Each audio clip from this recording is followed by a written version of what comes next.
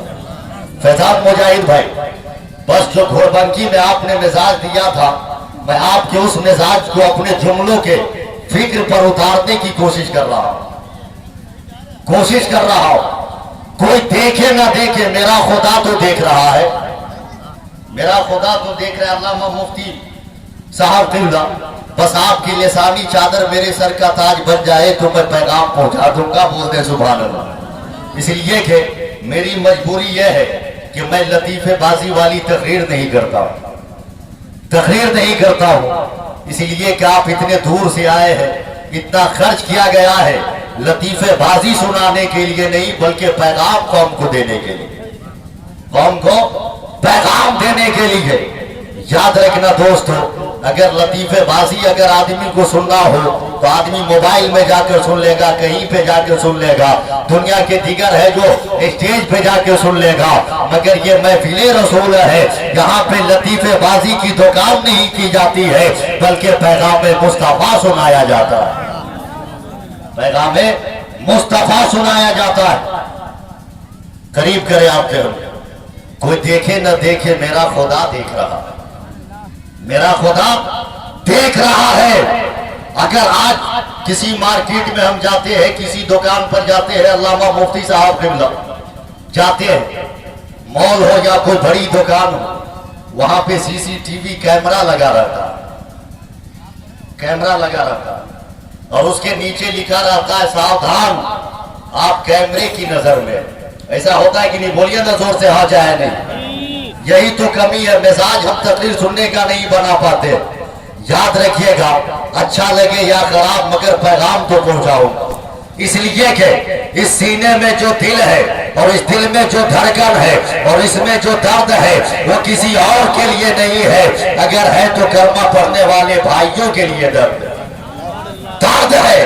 بس میری گفتگو کو سنے، جیسے ہی آدمی مال میں گیا، دکان میں گیا، ٹی وی سی سی ٹی وی کیمرہ کے نیچے لکھا رہتا ہے آپ کیمرے کی نظر میں، اور اس کا اسکرین اس کے مالک کے پاس ہوتا ہے جو اس دکان کا ذمہ دار ہوتا ہے، اس کے پاس آدمی تھوڑا ادھر ادھر والا ذہن کا بھی رہتا ہے، جیسے ہی